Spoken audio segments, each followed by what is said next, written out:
Namo tassa bhagavato arahato sama sambuddhassa.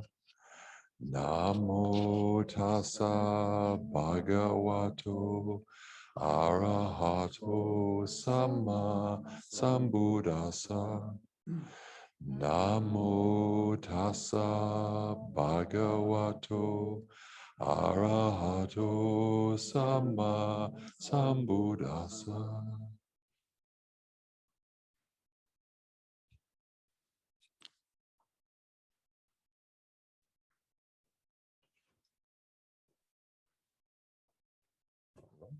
Hello, everybody in Zoom land, the Zoomers, baby boomers and Zoomers. Volume is okay? Great. So Meredith asked me to lead a teaching tonight, which is interesting and challenging and a little bit nerve-wracking, but we'll see how we go. Just worth reminding us of our friend and colleague Li Ku, whose memorial service Meredith has mentioned. So I do keep Li in our practice tonight. Send lots of loving kindness to her and to her family.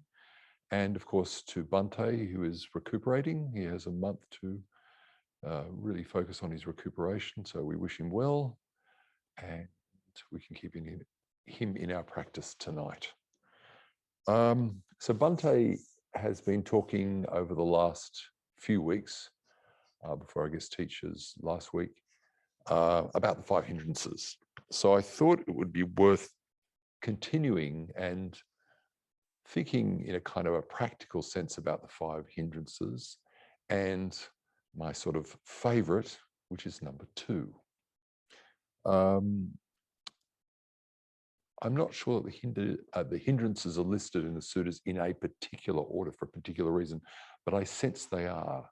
So I think sensual desire comes number 1, closely followed by number 2, ill will. So I'm going to talk on number 2 tonight. Why? Because it's my big problem. One of many, but I think it's one of my big ones. So I thought that's a good one to focus on and keep focusing on. I think sensual desire is, in a sense, one end of a kind of a spectrum. It's that idea of attraction, and ill will is a sense of repulsion. So they're working at different ends of the spectrum, and it's worth keeping that in mind. So number 1, ill will is important and a real factor in my life, and something that I've worked on a little bit. I hope this is useful to you. I hope it's not self-indulgent, just being my issues, but I think it's relevant, germane to a lot of people, particularly when we sort of talk about driving. The really important thing for me about talking about the hindrances, firstly, to recognize that these are big issues, but even more importantly, that the Buddha gives us an out, a solution, a way of practicing to deal with those problems. So each hindrance is given, in a sense, an antidote. And for ill will, it's metta, loving kindness practice, loving kindness meditation. So that's important to keep in mind from the very start. This isn't gloom and doom. We can definitely do something about it, and I believe we definitely can. When we're talking, Bante was talking about loving kindness practice some weeks ago, he made some very valid and important comments about loving kindness and the term that we often use.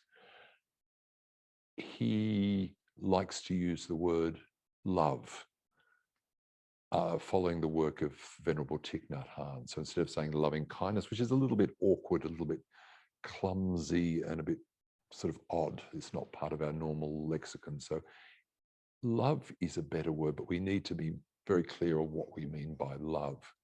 Love, as Bante said, isn't the kind of schmaltzy Hallmark greeting card love. It's not the love of teenage romance movies. It's an altruistic love. It's a love, in a sense, where you ask for nothing back. It's just love freely given. In Greek philosophy, they talk about this as agape, which is sometimes translated into charity, but both love and charity are kind of a little bit tarnished in our culture for a variety of reasons. So when we're talking about loving kindness, I think it's probably better just to go back to metta, use the Pali term and understand that's what we're talking about. So tonight I'm talking about ill will, and it has an antidote in metta. It's loving kindness, it's love, it's agape, all those kinds of things. It's an unconditional love. And of course, the Buddha uses an incredible image, that of the mother and of the child, as an exemplar of that kind of love, that unbounded love that we can have for another person. And in this case, the love of a mother for a child. And I think, particularly coming from an art background, there's these beautiful 16th century paintings, 15th and 16th century paintings by a guy called Bellini. You can look it up, not the cocktail, but these beautiful paintings of mother and child. And this is a fully formed baby, not a kind of iconic baby, but a baby you'd see in nappy ads. And here the mother cradles the baby, sometimes plays with its feet in these paintings. And they're beautiful images of a mother's love. So particularly if you look at those beautiful Madonnas of Bellini. So that's what we're talking tonight. It's also worth thinking about those people who personify that kind of metta, that altruistic love. And I think of particularly His Holiness the Dalai Lama, who has seemingly an unbounding energy and amounts of this kind of metta, his joy that comes from being around him, and the unbounded love that he exudes. He gets angry. We all do. The Buddha got angry. But it's not an anger that seems to linger. It's an anger that he lets go of. Similarly with Thich Nhat Hanh, I think is a really great exemplar of that kind of metta practice. So they're people to keep in mind. But onto the problem, which is, of course, ill will. I like being a visual artist. I try to visualize what the terminology, what the derivation of the word means. So in Pali and in Sanskrit, it's Vyapada. My pronunciation might be a bit off. Sometimes pronounced Byapada, but that's just a kind of curiosity of anglicization. So it's a two-part, two-syllable Sanskrit word, apada and the vi, so Vyapada. And if we look first at that apada part of the word, it's quite a visceral image that is presented to us in some of the literature, particularly Monia Williams' Sanskrit dictionaries. And it basically refers originally to doing harm to people, but in a very particular way. It basically means cutting their feet off. So it's a really nasty image. And in a sense, we can think about our ill will and how far it can travel. We, of course, don't run around cutting people's feet off, but think of that incredible sense of anger, frustration, annoyance at somebody, and you're cutting metaphorically their feet off. And I think particularly of a recent image you might have seen in the media of a policeman, or I think several policemen, one particular policeman in Redfern, apprehending a teenager in the park, and he grabs him and he literally cuts his feet off by literally pulling the feet from under him, and he falls very hard to the ground. So I think it's a really potent image of the kind of ill will that we can have, and it's worth thinking about the kind of the violence and the nastiness of it. So it's that kind of infliction of perhaps just mental anger, frustration, ill will towards somebody. And occasionally we see, unfortunately, that it becomes physical. So it's worth thinking about the kind of image. The V part of Vyapada makes it not just a noun, but it's an action, it's a verb. It's to hit somebody, to hurt somebody. And it can be, quite brutal. It means to hurt, to injure, to destroy mentally for us. So it's that kind of energy in our heart and mind that we need to look out for and think about. And it can be very subtle. It can be just a kind of annoyance. But if we can be aware of it and start recognizing it, then we can do something about it. And we can say, okay, there's a counteraction to that, which is loving kindness. Whoops, I saw myself do it. What can I do about it? And trust me, I do it. So it might not be, as I said, a physical hurt, but it's a mental hurt that we can enact on people. That monkey mind of mine can really think nasty thoughts about others because they, quite frankly, they piss me off. They really annoy me. And I start thinking bad thoughts. So it's worth thinking about that. Today, I'd like to think it again in visuals and think about our experiences. And the one that comes to me is driving. So think about the kinds of images. And I thought about all those people in front of me who just cut in as I'm driving down the road without indicating, and I get annoyed at them. And I think ill thoughts of them. Or when I go to work on the M4, I experience a hoon passing down with his P plates and his Subaru XR, whatever it is, going crazy in front of me. And I go, that is great. And I feel ill will towards that person. That kind of thing. So I say to myself, did that stupid whatever get his license out of a Weet-Bix packet? Where did he learn to drive like that? All those kind of things come to mind. So it's worth thinking of. In a kind of a metaphoric way, I'm cutting things from under that person.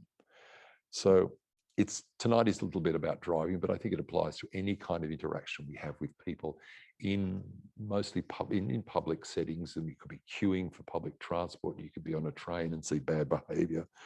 You see that person come on the train and behave badly. They come on with lots of food and drinks and spill it everywhere and get it all over you and other people, and you get really angry with them about what's going on, and you think bad thoughts about them. They're a turkey. Why are they doing this? So I want to kind of bring that to for those kinds of issues we deal with. We can do metta practice, and I really do encourage myself and everybody to do it. It's a great thing to do, and it does bear fruit. It does allow us to see that anger as we counteract it with loving kindness. But I also think we have to, in a sense, walk the walk.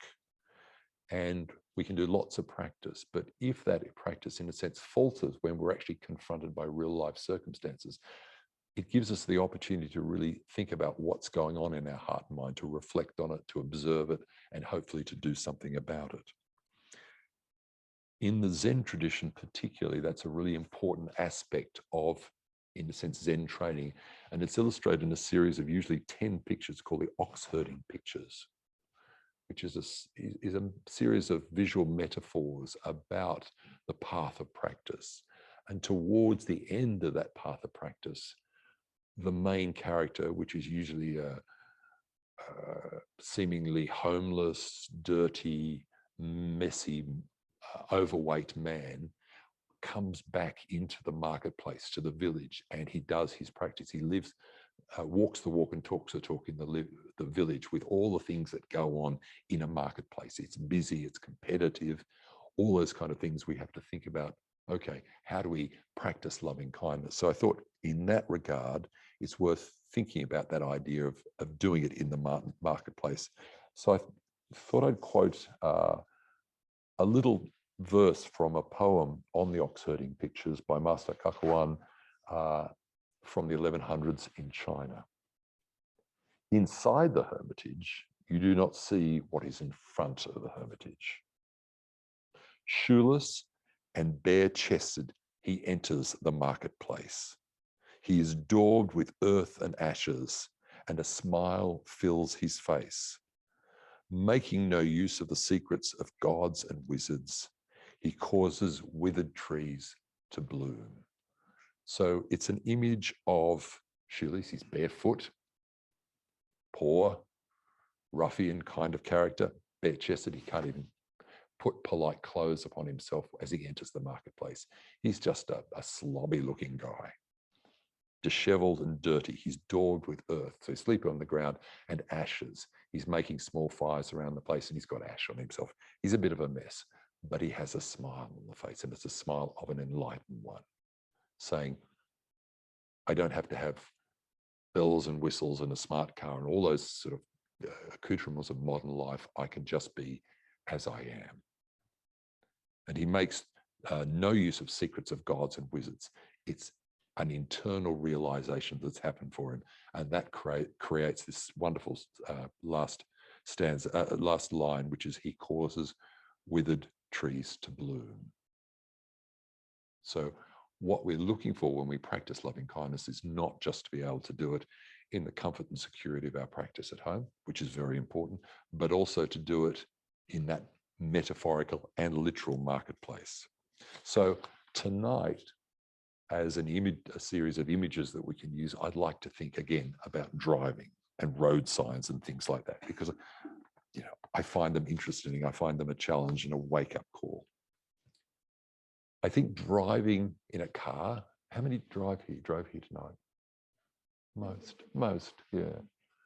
Driving the car, in a sense, insulates us to some degree from the world, particularly contemporary cars, which are more than likely air-conditioned. They've got a nice climate control system, probably a nice music system. They're comfortable, they have nice suspension, power steering and so forth. And there's a kind of insulation and a kind of good place to make an individual ego, in a sense, blossom. I can drive, I have agency, and I have power. So I think the road is a really good place to play with. And this was pointed out to me by a Buddhist teacher, and I cannot remember for the life of me who, many years ago, with the idea of paying it forward. And by that, this teacher meant, and as I said, I can't remember who, think about things that you can do for other drivers in that little bubble of yours. So one of the ones he suggested, this was quite a while ago, was to drive across the harbour bridge. And when you're driving across the harbour bridge in the old days, some decades ago, you used to pay a toll, little toll booth, etc. You'd stop, do it automatically. But if you went to a little booth, there was a little person inside, and you'd give them some money, they give you change, and you keep going. So the teacher suggested, in a kind of a nice little pay it forward bit of loving kindness, when you go through the toll, pay for the car behind you. Just be aware of what happens when you pay for the car behind you. So I did it, and it feels really good. It felt really good. And the driver behind me zipped up behind me and beside me and honked and waved and thought that was marvelous too. A small gesture, but it was a kindness. It was just something I tried, suggested by a teacher. Maybe it was here, I'm not sure. But I think there's lots of things we can think about when we're driving. Think about those kinds of things that we do, how easily we let somebody in. There's a lane merge and this person scoots around the side and doesn't wait. And you think, oh, that person is really annoying. It's like they couldn't be bothered to merge earlier, make the traffic flow better. No, they're going to push in right at the last minute. That kind of lack of generosity that I can think about when I'm driving, that person annoys me. And all those other situations you can think about when you're driving in this kind of little bubble. So I think it's a good place to think about loving kindness, but also be aware of that ill will as it arises as we're driving. Now, one of the other things as an artist I do in a kind of funny way is I collect road signs because I just love the visuals of them.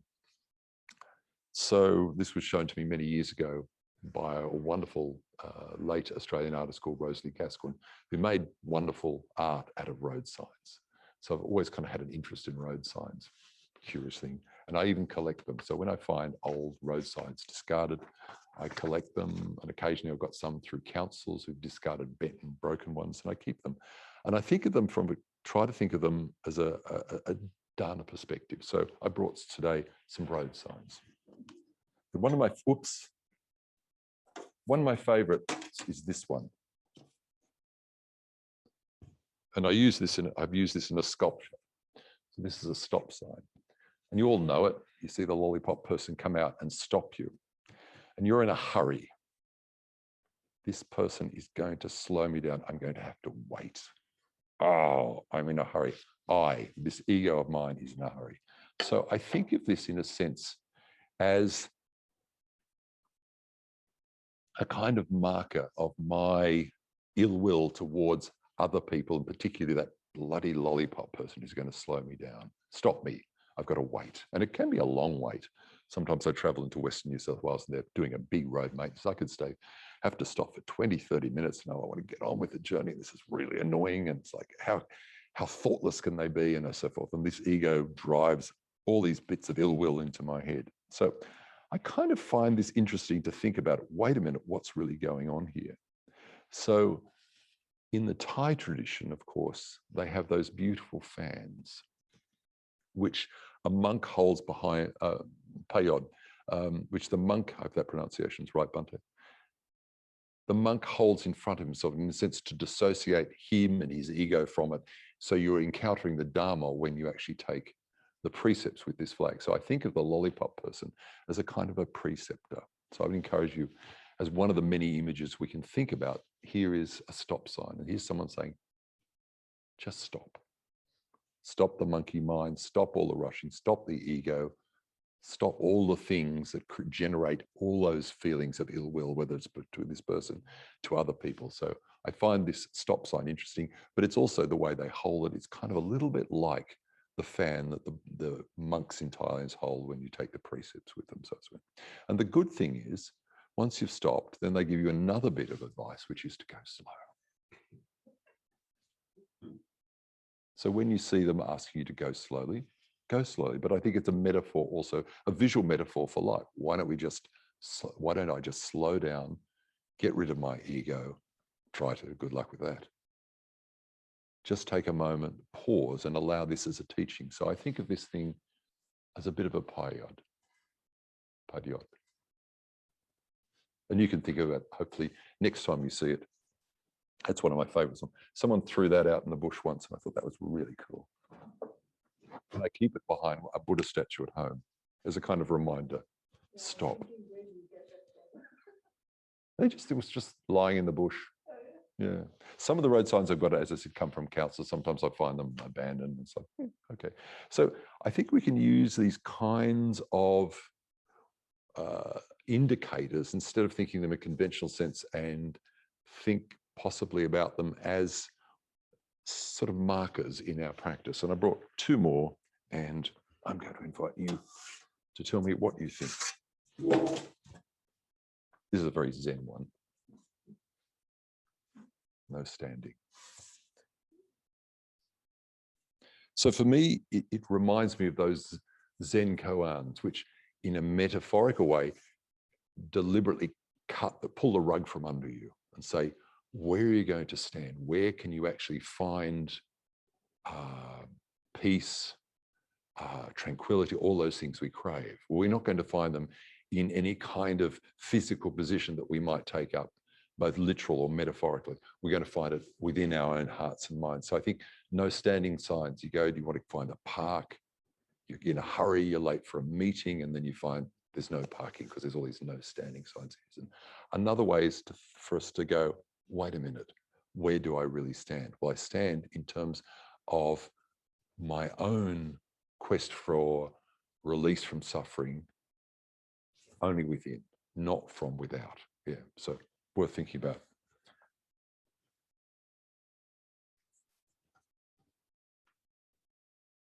Another one I like. I love the graphics. So it's a shared roadway sign or pathway sign. And I think that's really important to think about. The road is one we all share, the road metaphorically that we're all going to share. So I like to think about, okay, what can this teach me about how I'm feeling at the moment? And how irritated I am when that food delivery guy on his little motor scooter is zipping around in the traffic in front of me, and I get really annoyed and think, this guy's going to get killed. He's really making it really uncomfortable for a whole lot of people, and all these judgments and ideas in my monkey mind going on, and I don't think about him or her, that food delivery guy. But that food delivery guy is being paid a pittance, and he's got to race and rush to make a kind of a living. So there's another story. Now then I can say, well, maybe I can try and find some compassion for that person. And all those other kinds of experiences we can get when we're driving. I didn't have many other, oops. Oh, here's more road signs. I love these ones. So, some of my other favorites. Roundabout. The wheel of samsara. We're all basically stuck on a roundabout. So every time you come to a roundabout, you see that, you go, I'm stuck. Worth thinking about.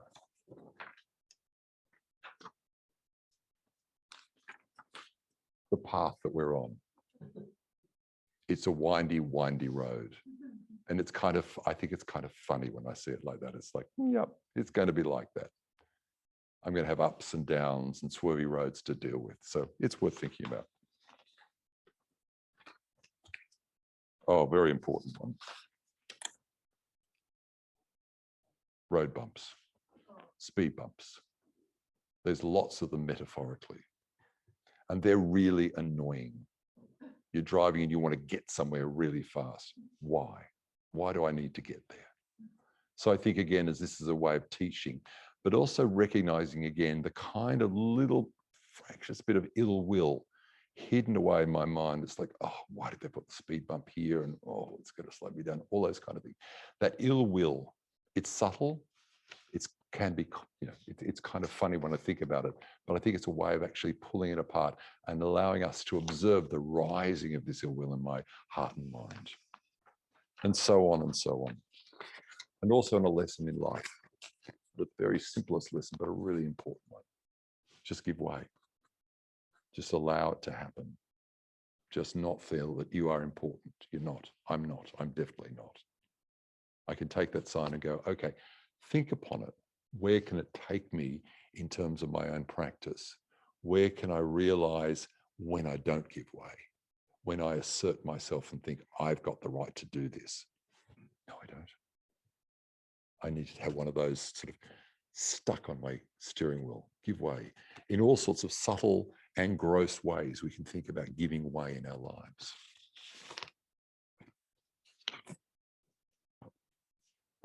I just brought two others for you to suggest.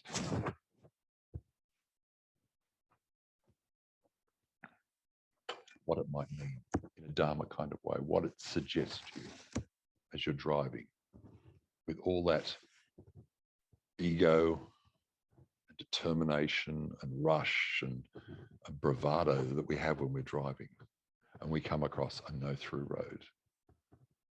That ultimately this is a dead end. That all those things that we're chasing in that rush aren't going to get us anywhere.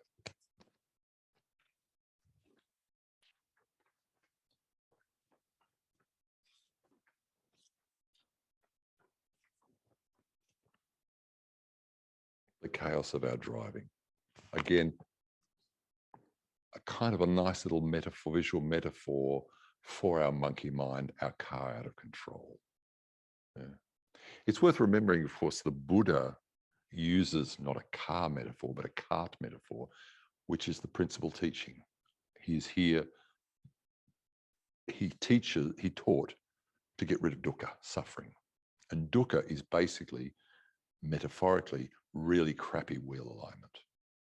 But it's not wheel alignment of our super duper nice modern car. It would have been an old wooden ox cart. So when wheel alignment was bad there, it was really bad. But you can think about a wheel alignment if it were really bad. The metaphors continue.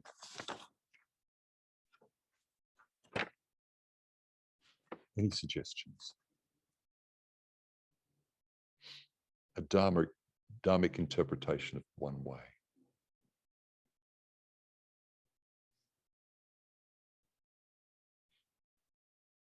Ming.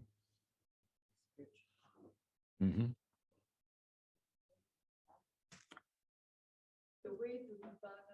Yeah, that's the direction. You can go against it, but you're going to be a car wreck. Worth thinking about. And there's lots and lots of signs that we can think about.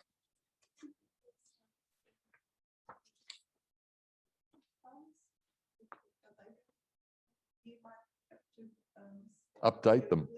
I know. I don't know. I haven't really thought about it.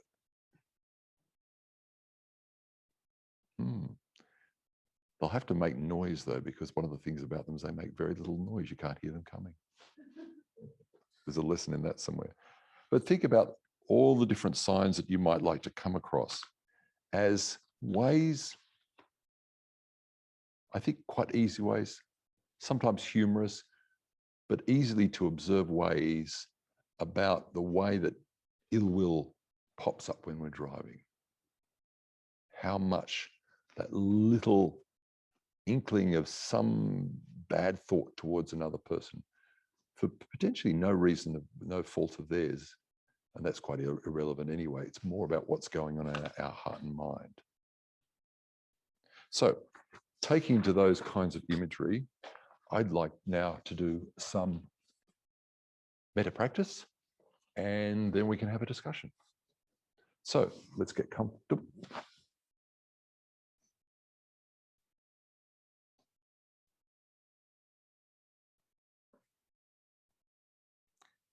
So let's together do some metta practice, some love, loving kindness, agape practice. Bante's led us through this many times, and I'll do a sort of paraphrase his guidance on loving kindness. It's also worth remembering there's lots of really good loving kindness guides on the internet, both video and sound guides to this practice. So it's a really easy one to have a lead through, a guide through this kind of practice. So we're firstly going to get comfortable.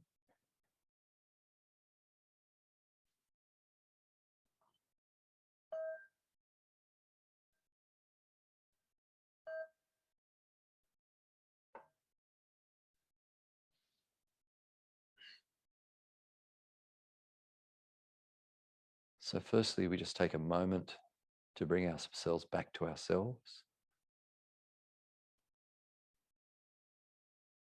to feel the chair, the carpet under our feet,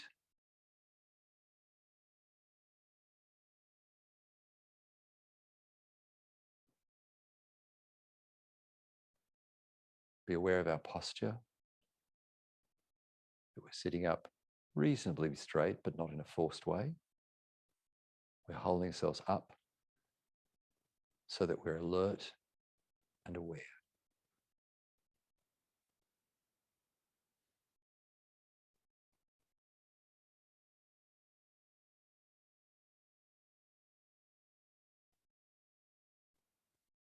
And we firstly bring ourselves back by observing our breath, the in-breath and the out-breath.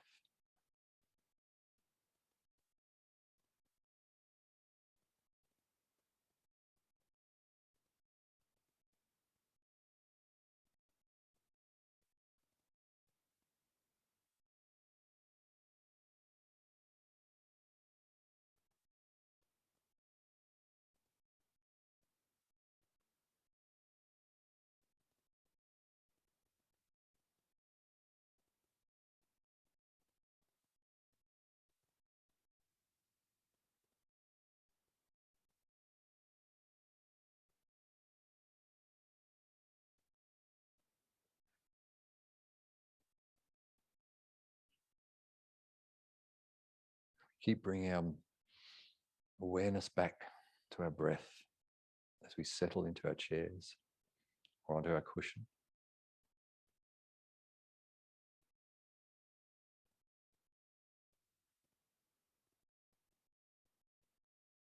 We're aware of our form.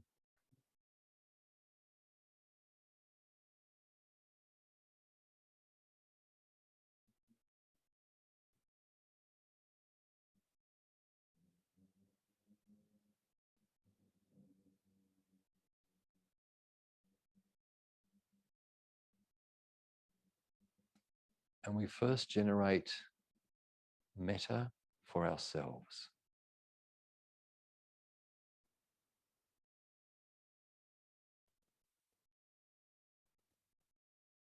Being aware of the ill will that we can inflict on ourselves. But we generate metta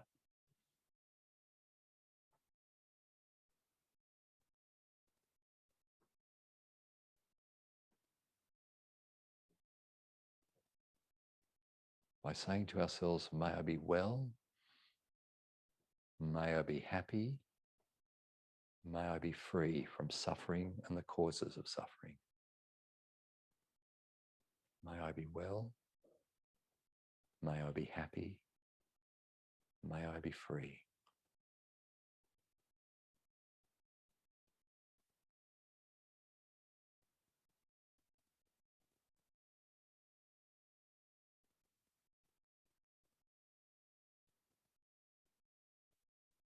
be well, may I be happy, may I be free.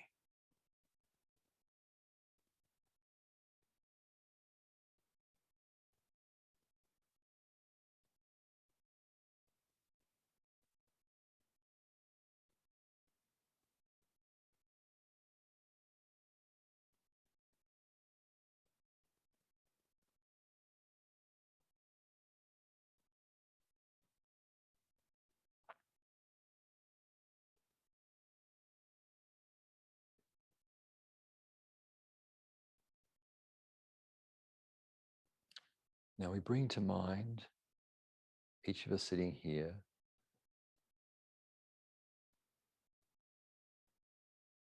bring to mind somebody who has shown us great metta, loving kindness, agape,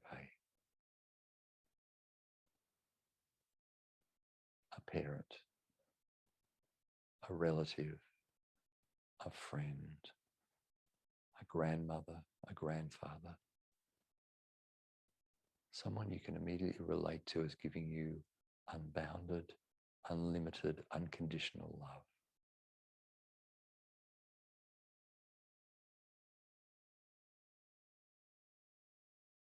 It could be a teacher.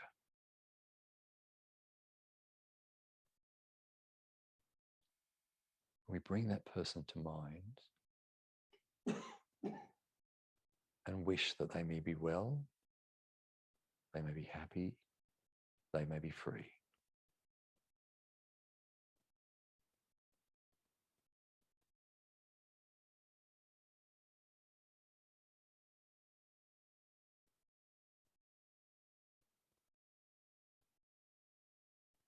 They might be sitting in your imagination in a chair opposite you, or in some other way you bring them to mind. May they be well, may they be happy, may they be free.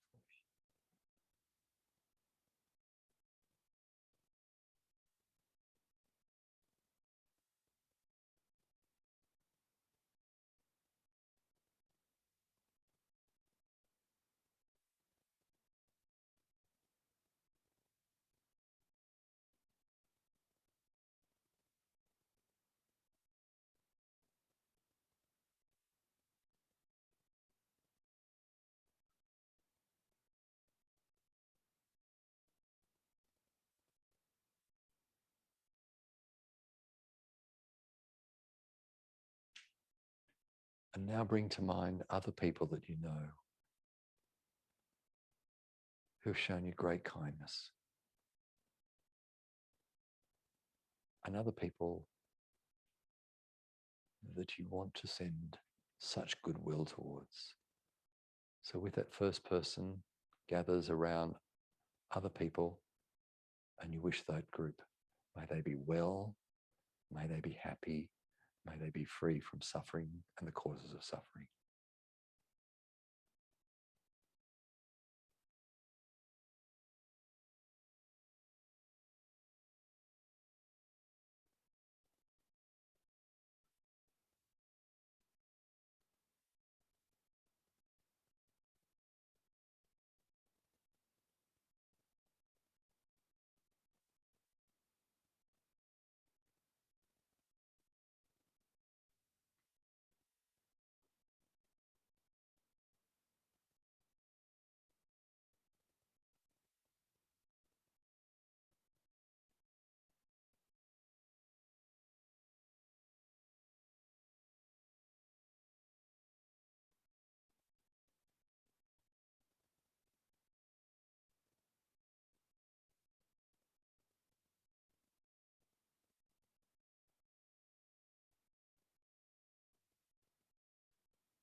And now we bring to mind somebody you're aware of, but you don't really know.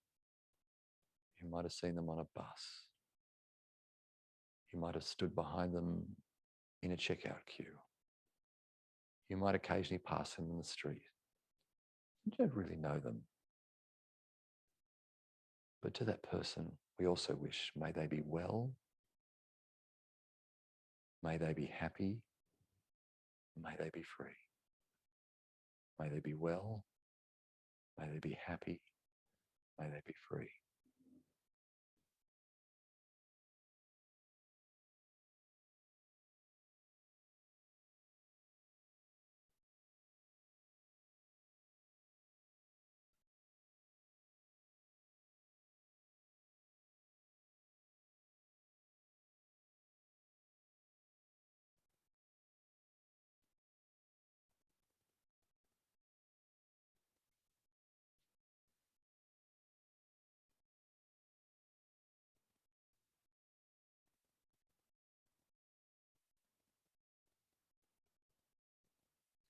May they be well, may they be happy, may they be free.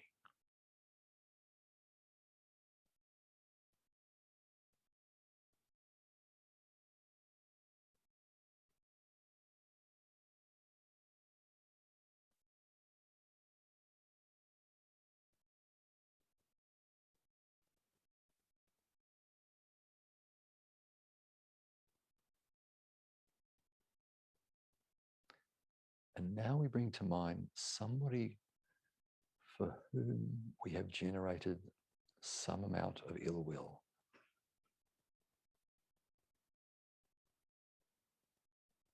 Some tension, some discomfort, some ill will towards them in our heart and mind.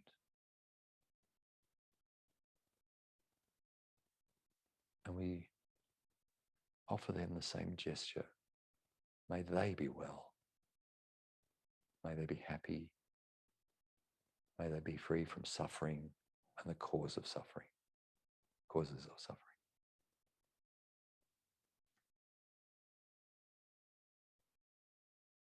May they be well. May they be happy. May they be free.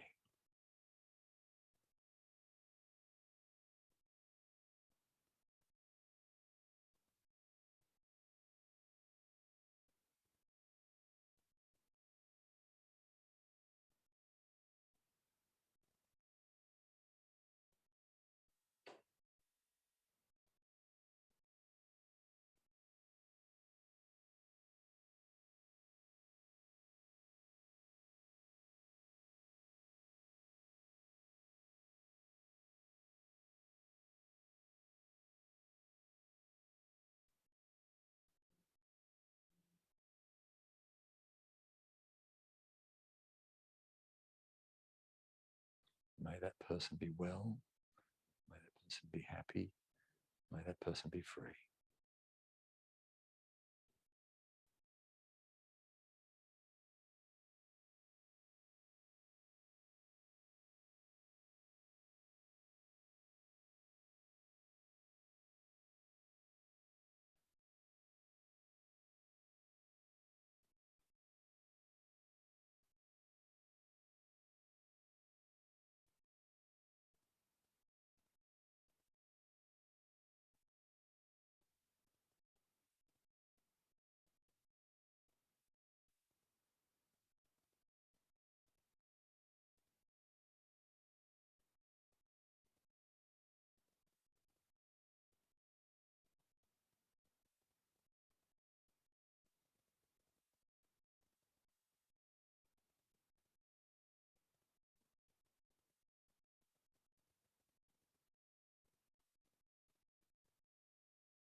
Now we bring to mind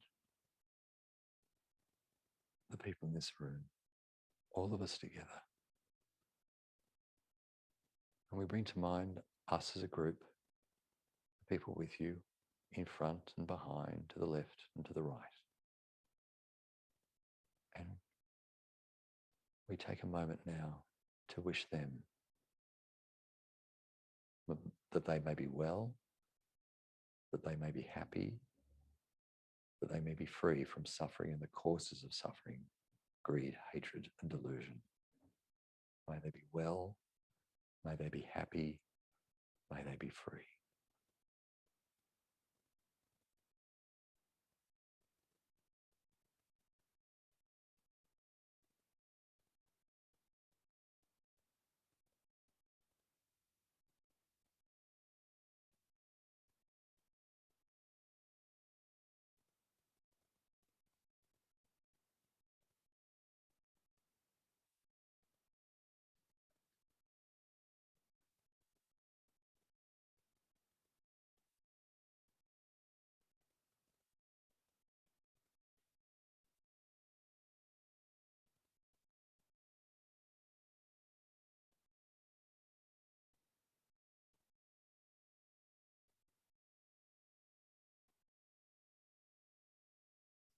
May every person in this room be well, be happy, be free.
And now we think about the boundless amounts of loving kindness, of metta, of love, of agape that we can generate.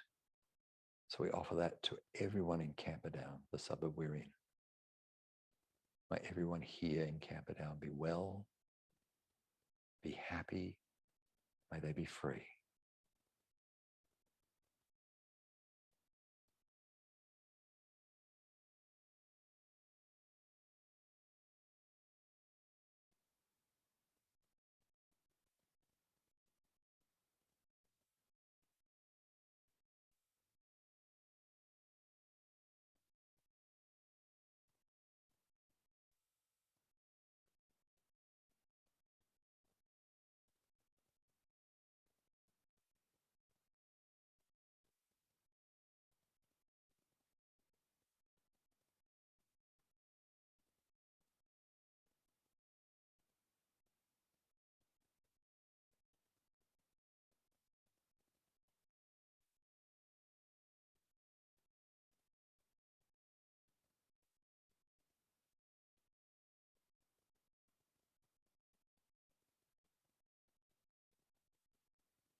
And as we generate more of this metta, we send it out to everybody in Sydney, to the north, to the south, to the east, to the west.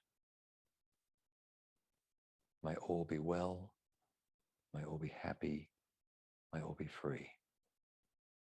May all be well, may all be happy, may all be free.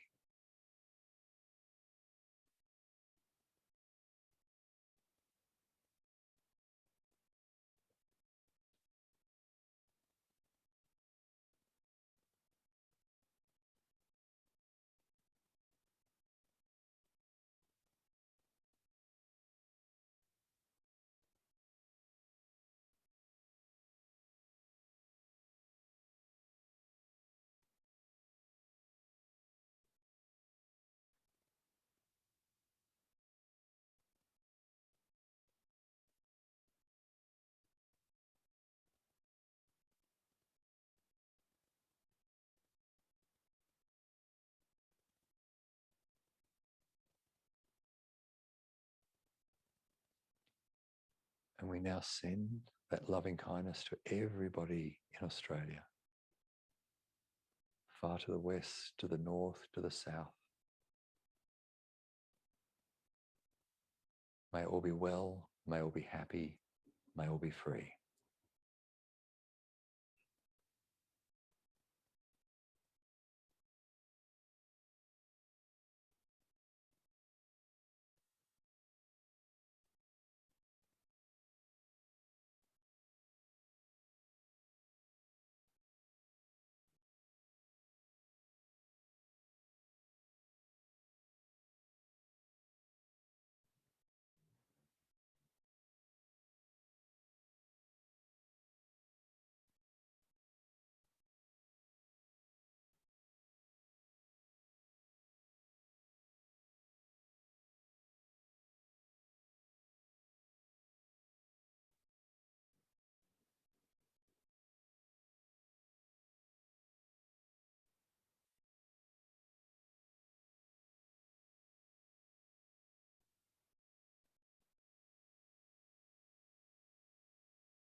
And now we send it across the whole world to all.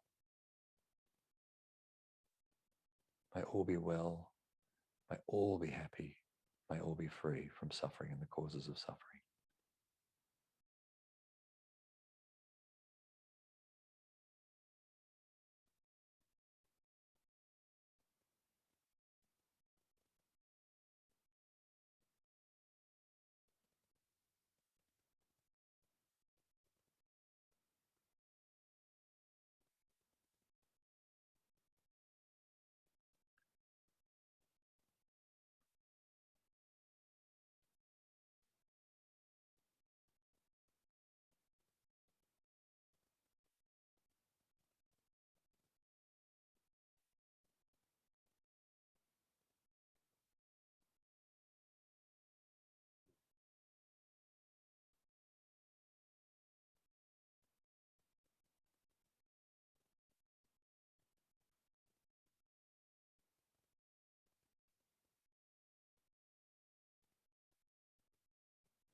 And that boundless well of loving kindness, of metta, of agape, we send all around the world.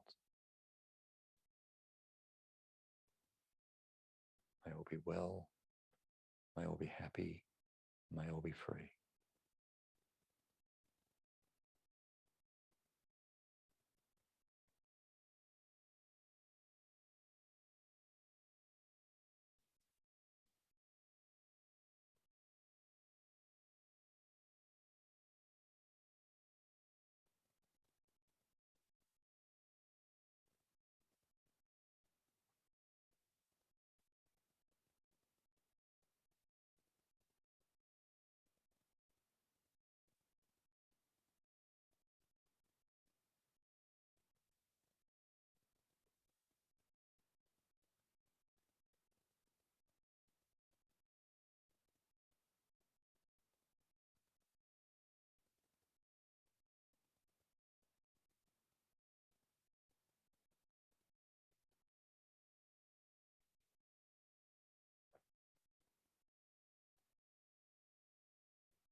And finally, we come back to ourselves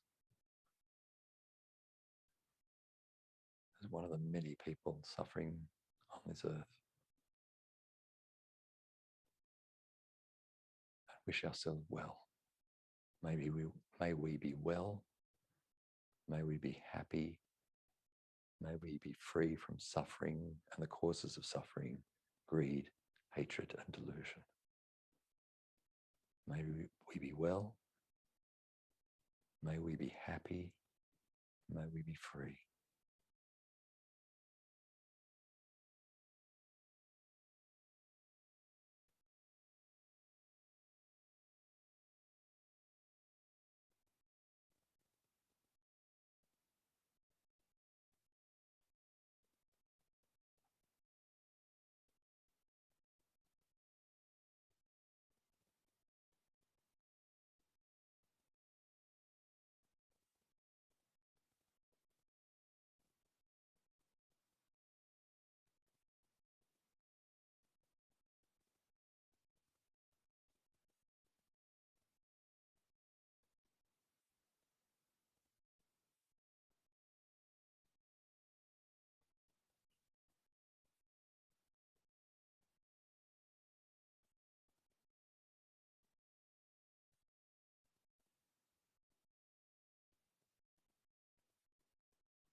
May we be well.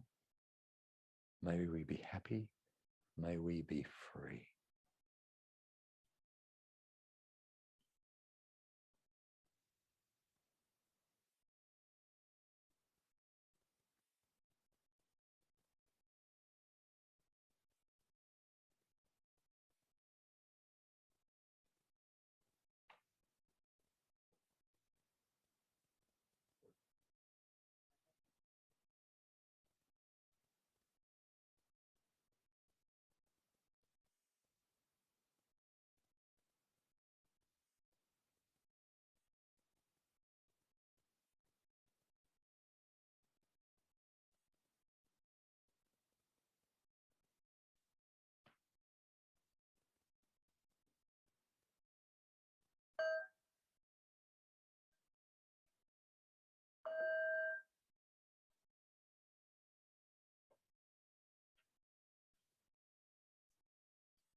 So worth thinking as I'm driving, as maybe you're driving, to think about even the 5 aggregates as we think of form and feeling and perception and so forth, and how we can observe with a little bit of distance, observe ourselves, our heart and mind, our monkey minds, generate that ill will through the driving experience, or taking public transport, or other ways you interact with people that you don't know. Kind of a little bit of a cocoon, which is driving. Other people's experiences of driving. Who gets angry here? Annoyed? Who should I avoid when I'm on the road? No road rages in Subaru WRXs? No. Sometimes I feel that most of the time when I drive, I'm the one who giving. Like if people want to cut in, I'll just kind of like stop and let them in. I just feel that the action and reaction. So if you are the, like you're angry, and it will reflect from the other people, and the other people get offended, and then all these people. But on the other hand, sometimes I feel that there are people who are not driving properly or dangerously, but if somebody got to give them some warning. So if you don't press on the horn or something, then they would not realize that they are driving dangerously. So sometimes I'm not sure whether, sometimes it's very, very funny when you see, like sometimes you have a row of people, they say like, the light turned green and then the first car never moved, and nobody actually honking. It's like sometimes you have a row of people that are so compassionate. Yeah, I think in those situations, we need a kind of a compassionate horn to wake them up. Someone's like, we do need to go now. Yeah. The light has turned green. Yeah. But I have a lot of that. I'm a teacher, so I have a lot of that kind of righteous indignation that I know what's right and they're wrong. I'm good at that one, which I think generates that ill will because they're obviously in the wrong. That for me is important. Good on you. If other people do, like do something on you or like honking you, sometimes I just think of it as like, okay, it's just a reminder for me to be more mindful or more careful. Great. So instead of turning that into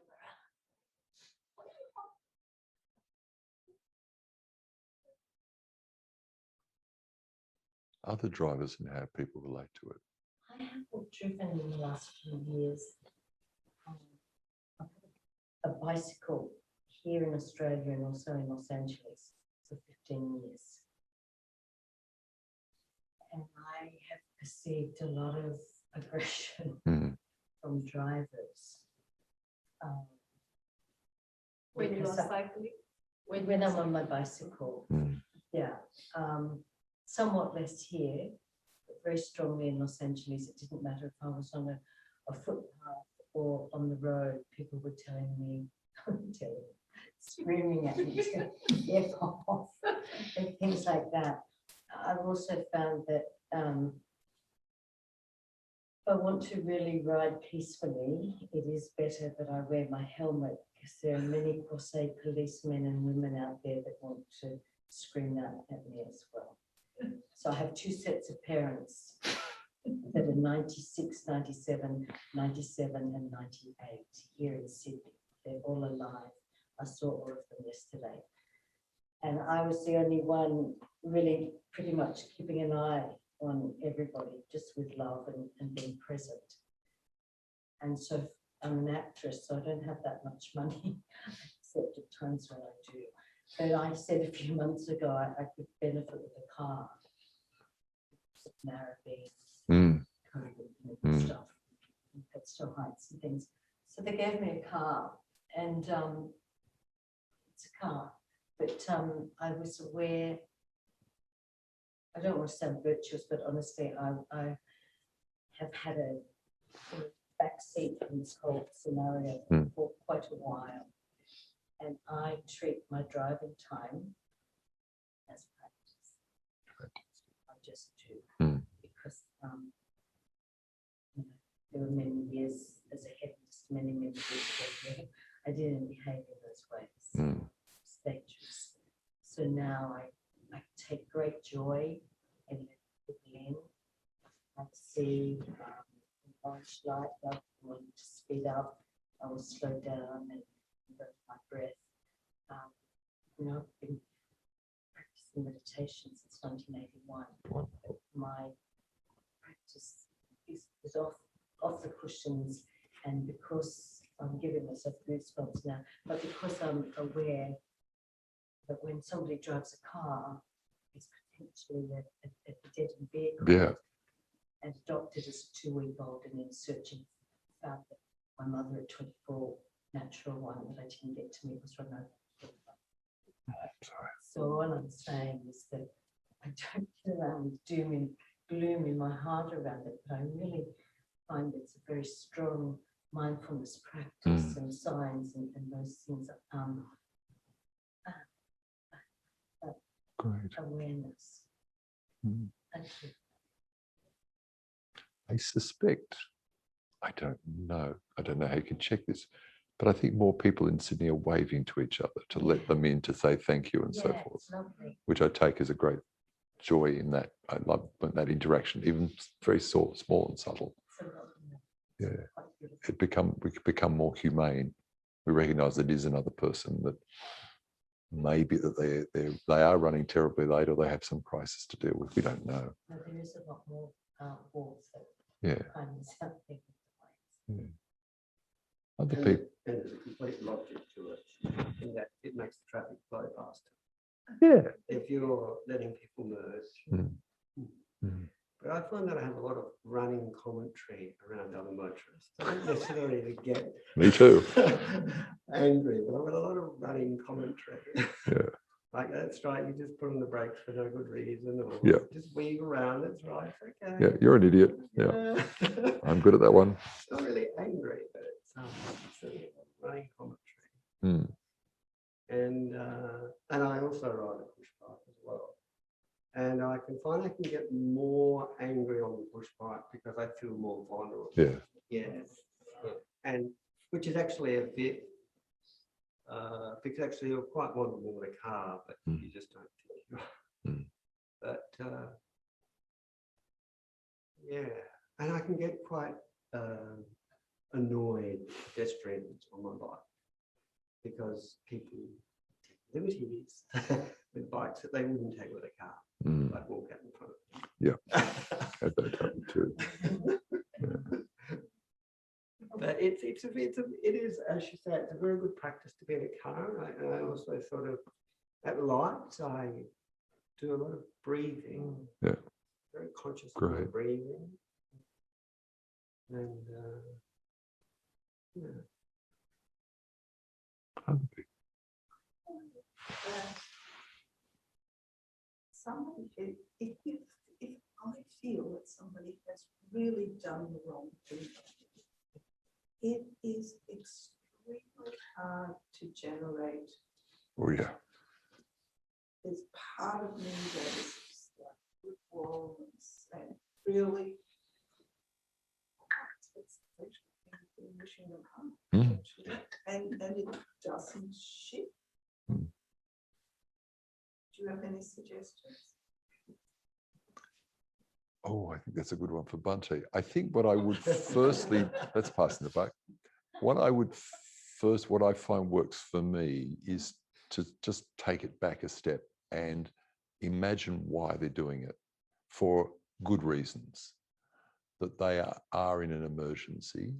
I mean, we're prepared and happy, and I think it's a wonderful part of living in Sydney that people do get the way out of ambulances and fire engines and things, but there's a whole lot of unmarked emergencies that we don't know about. So I think I create a story in my own mind about them. I don't know them from a bar of soap, but they are terrible drivers. Where did they get their license? Out of a Wheat Bix pack? Really, blah, blah, blah, blah. So my monkey mind goes. But then if I start to create a story in my mind to counter that story and say, what suffering are they going through? What's in their lives that might make them what? And you wait a minute, yeah. And I might criticize them as well, but I also occasionally am able to think back on all the silly things I've done behind the wheel of a car. Thank God I've never killed anybody, I've never been in an accident, but I've done silly things and have not paid full attention while I'm driving. So I think I try to make stories about other people where they've got not a justification, but there's something more than that I can possibly know. There's one thing to give an antidote, to start opening up some compassion for them. And then I put myself in their shoes and say, well, I've done stupid things too. Well, judgmental, I'm a school teacher, a uni teacher, so I still keep doing it. But I say, I recognize my own faults in what they're doing, what seems to be a fault as well. And I go, wait a minute, I could do something myself here. So I can use it as a kind of a reflective tool and not project onto them my ill will. Does it work all the time? No. But I think I'm getting a little bit better. But that remark was made not in the context of driving. Yeah. Just, somebody perhaps quite well. Mm. That you perceive. But I hear what you say. It's a matter of empathy with the other person. Yeah. Other people who get annoyed.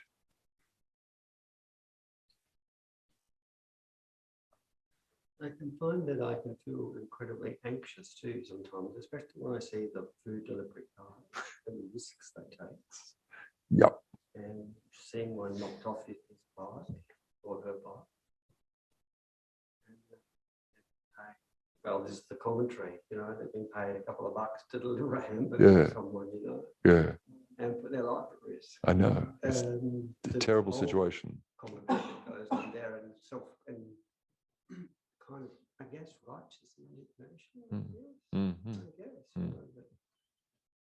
And what are we doing about that terrible exploitative system? But just feeling so anxious for seeing how they're riding. Yeah. It's a hopefully somewhat humorous example of things that we can use as a practical way, not just on the cushion, but or on a meditation chair, but in our daily lives. Think of those things where the ill will is generated, and I have to because I have quite a bit of it, and start pulling it apart, just being aware of that rising in my heart and mind. What's going on? What am I doing about it? And being aware of what's going on. Yeah, the contexts and so forth. Yeah. A lot of it comes from judgments. Of course.